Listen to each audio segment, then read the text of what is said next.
Good game.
Tong Kok kamu lah pulang?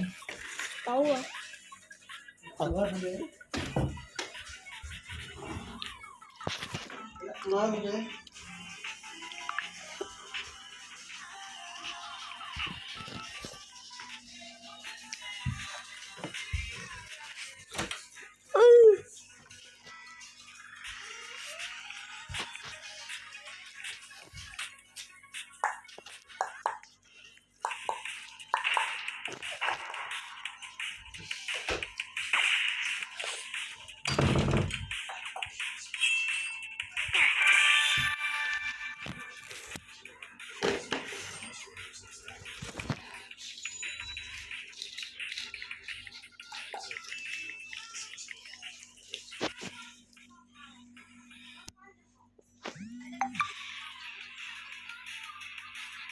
I can't see.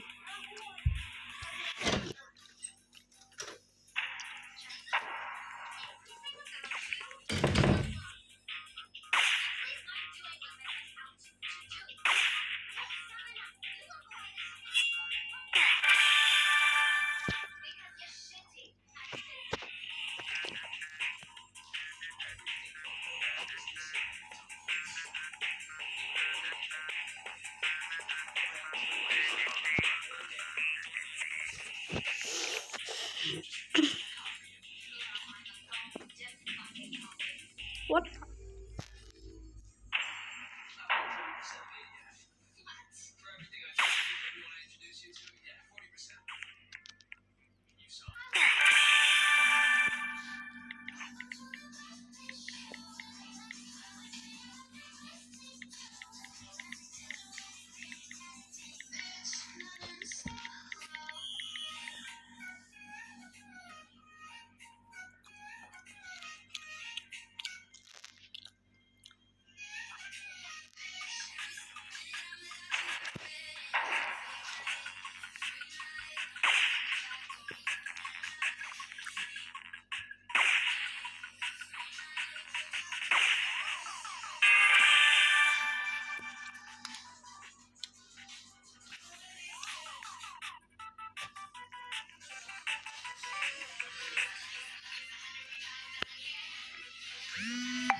Tin, Oi, main apa Tin? blade ball. Makan apa Tin?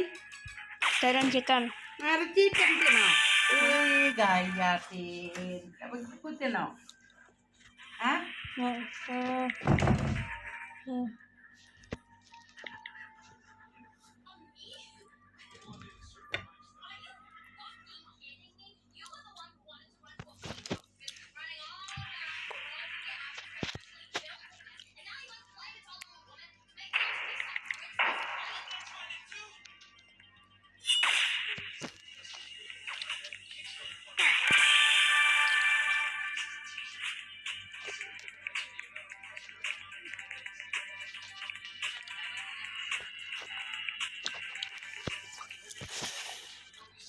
Nasi ngam lang.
Mana handphone hitam tuh, Tin?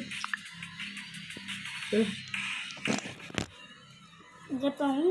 Ini handphone hitam. Tahu ke rumahnya.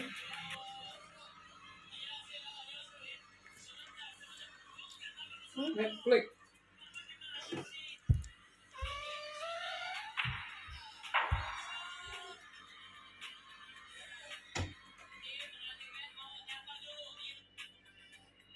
Dapat ini pakai TV. Kenapa pendek? Siaran TV. Ini Mana ya film? belum.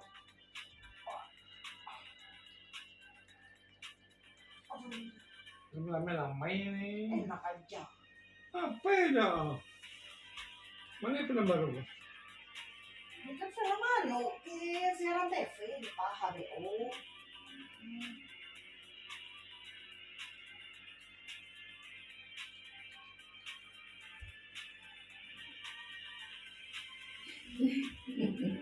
Mana film baru?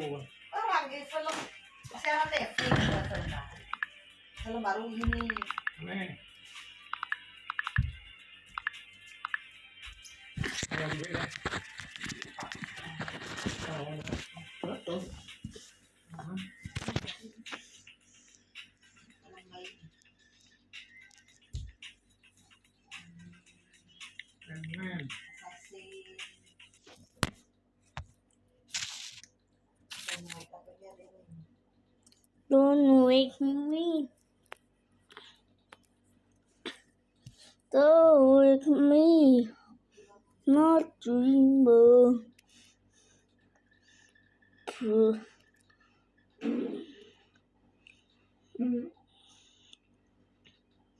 baru nih. Fokus nih. Mission Impossible. Ting ting ting ting ting ting ting. Tahu nggak lagu yang pop yang kenal itu? Kalau Cina, ya, Ini Cina berganti dong. Kan?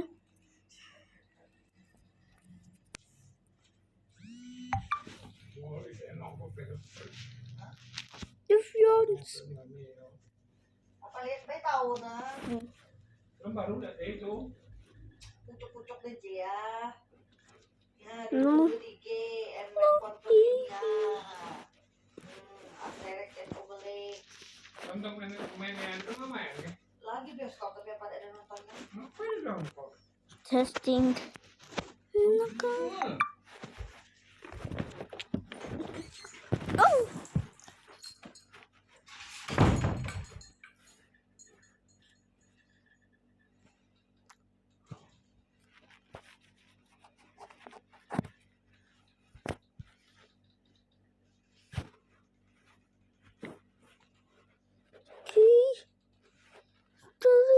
tentang diri bisa dalam waktu. It is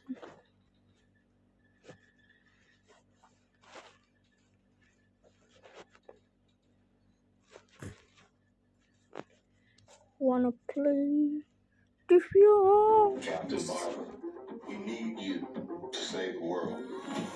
There she is. You're forgetting something. Miring gitu kan. Intinya yang bisa dengan pasti polisi simpulkan dari kesaksiannya Pak Ajat adalah pada jam 6 pagi, di waktu ketika Pak Ajat ini lewat depan rumahnya korban, si pelaku ini masih berkeliaran di TKP di jam-jam itu. Nah tuh, singkat cerita, berbulan-bulan kemudian pihak kepolisian itulah kan belum juga berhasil mengungkap si pelaku. Banyak nih pihak yang mulai merasa resah dengan lambatnya penyelidikan kasus ini. Hal tersebut juga disampaikan langsung sama Dr. Hastri, dokter forensik kepolisian yang ikut serta dalam mengotopsi korbannya. Dr. Hastri juga kok lambat kali gitu. Dan hal ini ditunjukkan beliau pada salah satu interview di mana Dr. Hastri mengungkapkan keheranannya tentang kenapa pelaku dalam kasus Subang ini belum juga terungkap sampai sekarang. Padahal dia sudah melakukan otopsi sampai 2 kali loh. Seluruh sampel DNA yang ada di TKP dan juga DNA para saksi sudah diperiksa semua. Memang betul pada saat itu mereka tidak menemukan adanya kecocokan dengan sampel DNA yang sudah dikumpulkan ini. Don't mind me, I'm cleaning the phone.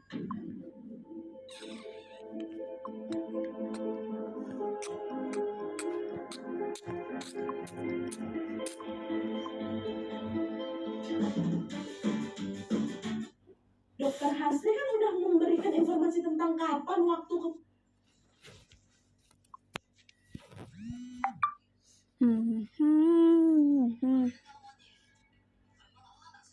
Yeah, free will of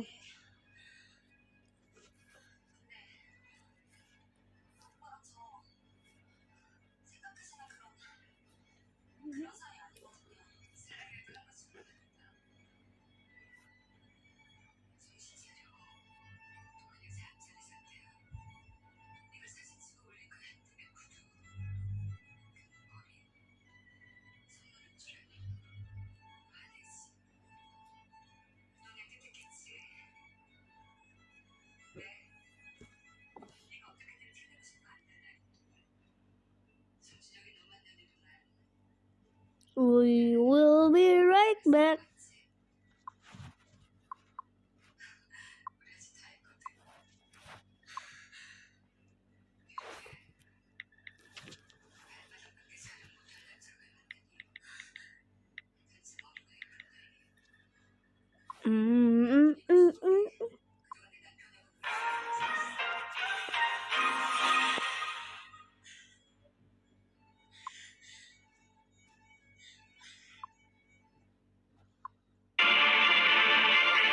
Watching before Defiance create a new game.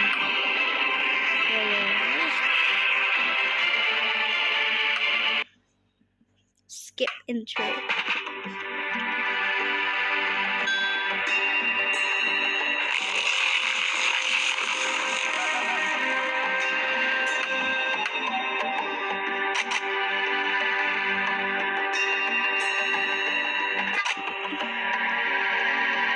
Elemental. I think.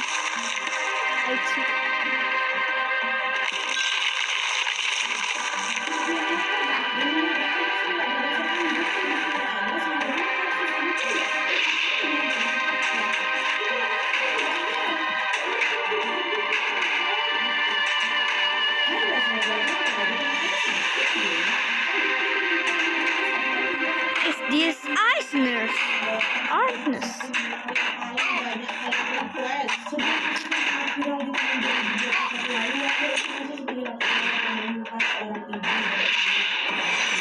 Pada saat itu seluruh rakyat Indonesia dibuat geger dengan penemuan jasad ibu dan anak yang tergeletak di bagasi belakang mobil dan keadaan tidak bernyawa di bagian tubuh. Seperti yang kalian tahu, penyelidikan kasus ini berjalan sangat hingga kepolisian kesulitan di dalam menangkap si pelaku. Dari beberapa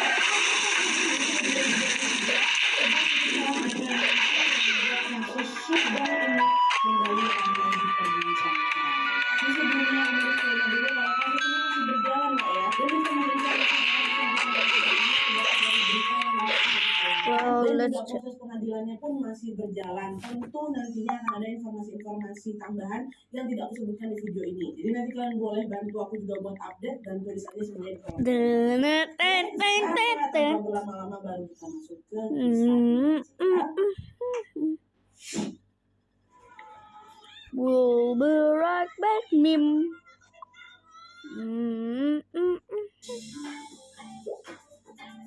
Karena nggak semua yang dikenal itu aku ya. Dia kan dari 19.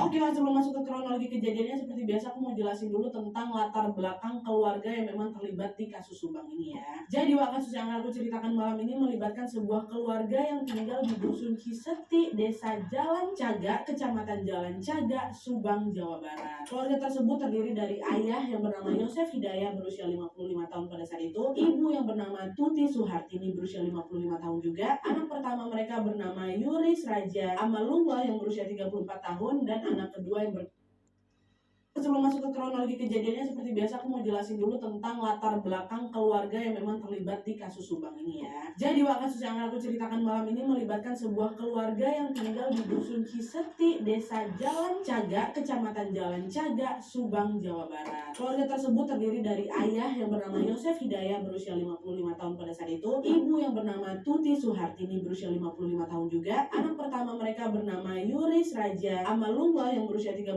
tahun, dan anak kedua yang bernama Amalia Mustika Ratu berusia 23 tahun dan biasanya dipanggil Amel. Sebenarnya tidak banyak informasi yang kami dapatkan tentang detail keluarga mereka, Wak, tapi yang jelas mereka ini dikenal sebagai keluarga yang memang cukup terpandang di tempat mereka tinggal karena ternyata mereka ini adalah pemilik dan juga pengelola sebuah yayasan pendidikan yang membawahi SMP sampai SMK nasional di Serang Panjang di Subang, Jawa Barat. Ya, banyak yang bilang kalau yayasan itu didirikan oleh Yosef sang ayah, dan berdasarkan data dari laman Kemendikbud tercatat bahwa yayasan ini pertama kali berdiri pada tanggal 7 Juni tahun 2008 dan baru mendapatkan SK yang sah secara hukum pada tanggal 2015 lalu. Nah, nanti kalau misalnya kalian langsung ngecek di laman resmi Kemendikbud, di sana tertulis bahwa pimpinan yayasan ini adalah Yoris, anak pertama mereka, Amel, anak kedua mereka, sebagai operator. Tapi kalau kalian berusaha lebih dalam lagi dari berbagai sumber tidak banyak yang menyebutkan bahwa di yayasan itu Amel itu berperan sebagai sekretarisnya, Wak. Tuti sebagai bendahara, Yoris anak tertua mereka sebagai ketua, dan Yosef ini adalah penanggung jawab. Jadi intinya yang jelas semua anggota dalam keluarga ini tuh terlibat langsung dalam mengelola yayasan nanti tua. Nah, konon katanya Wak, Yosef sang ayah ini tidak memiliki pekerjaan lain selain mengurus yayasan tersebut. Alhasil satu-satunya penghasilan yang dia punya hanyalah bersumber dari yayasan itu. Tapi seiring berjalannya waktu, peran Yosef di sana tuh terus semakin berkurang gitu. Sekarang gantian Tuti dan anak-anak mereka yang punya andil lebih banyak dalam mengurus yayasan. Inilah yang akhirnya membuat keluarga mereka ini pun sudah mulai mengalami perpecahan. Kondisi keluarga mereka ini semakin tidak kondusif lagi ketika pada tahun 2009 lalu secara mengejutkan Yosef sang ayah menikah lagi. Pada saat itu Yosef menikahi seorang janda bernama Mimin berusia 51 tahun. Dan dari pernikahan sebelumnya, Mimin istri keduanya ini telah dikaruniai 2 orang anak,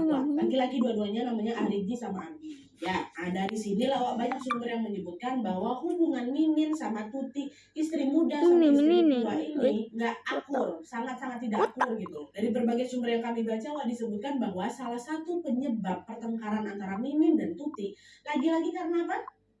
Karena masalah yayasan. Mula, kok bisa ada dia? Nah, jadi ternyata sebagai istrinya Yosef, ternyata diketahui Mimin ini juga pernah dilibatkan langsung untuk mengelola yayasan itu. Dimana pada saat itu Mimin dipercaya menjadi bendahara. Tapi ada juga nih sumber yang bilang kalau sempat muncul dugaan penyelewengan dana ketika Mimin menjabat sebagai bendahara. Akhirnya apa? Untuk mengatasi hal itu, posisi Mimin ini pun digantilah sama Tuti dan Amel. Mungkin juga alasan kenapa pada akhirnya Tuti, Amel, dan Yoris punya peran yang lebih besar dalam mengurus yayasan ya mungkin gara kasus tadi itu penyelewengan dana. Mungkin ya, Wak ya. Tapi meskipun Bu Tuti sama Mimin ini suka bersih tegang, Wak, sebisa mungkin mereka tetap berusaha melanjutkan hidup masing-masing. Dan untungnya pula mereka tidak tinggal serumah rumah waktu itu. Mimin sama kedua anaknya itu tinggal di rumah yang berbeda dengan rumah yang ditempati Tuti dan juga anak-anaknya. Lalu sebagai suami, Yosef inilah yang nantinya akan secara bergantian menginap di rumah masing-masing mereka. Malam ini di rumah ini, malam besok di rumah ini, nah gitu-gitulah. Dan hal itu pun terus dilakukan hingga akhirnya pada bulan Agustus tahun 2021, sebuah peristiwa yang sangat-sangat menggemparkan pun tiba-tiba menimpa mereka. Wah, inilah dia kejadiannya.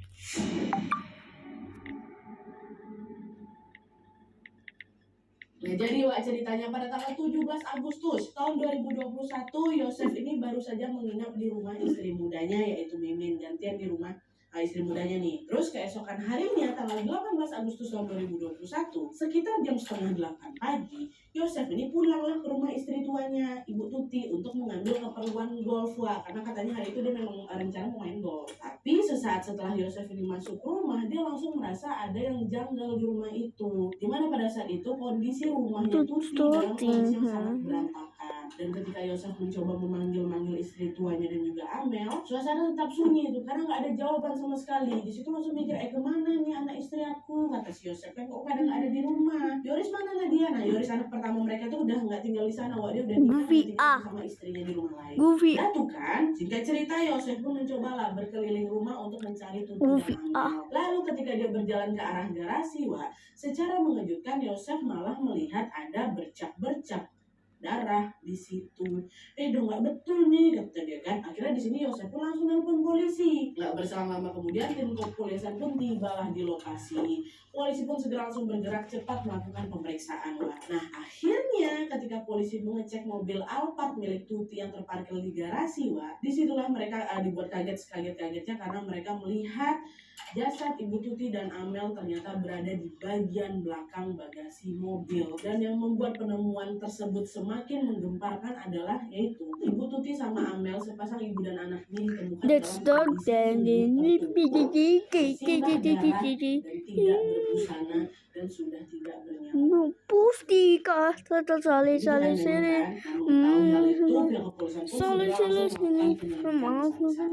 Itulah yang bikin heboh beribu-ribu.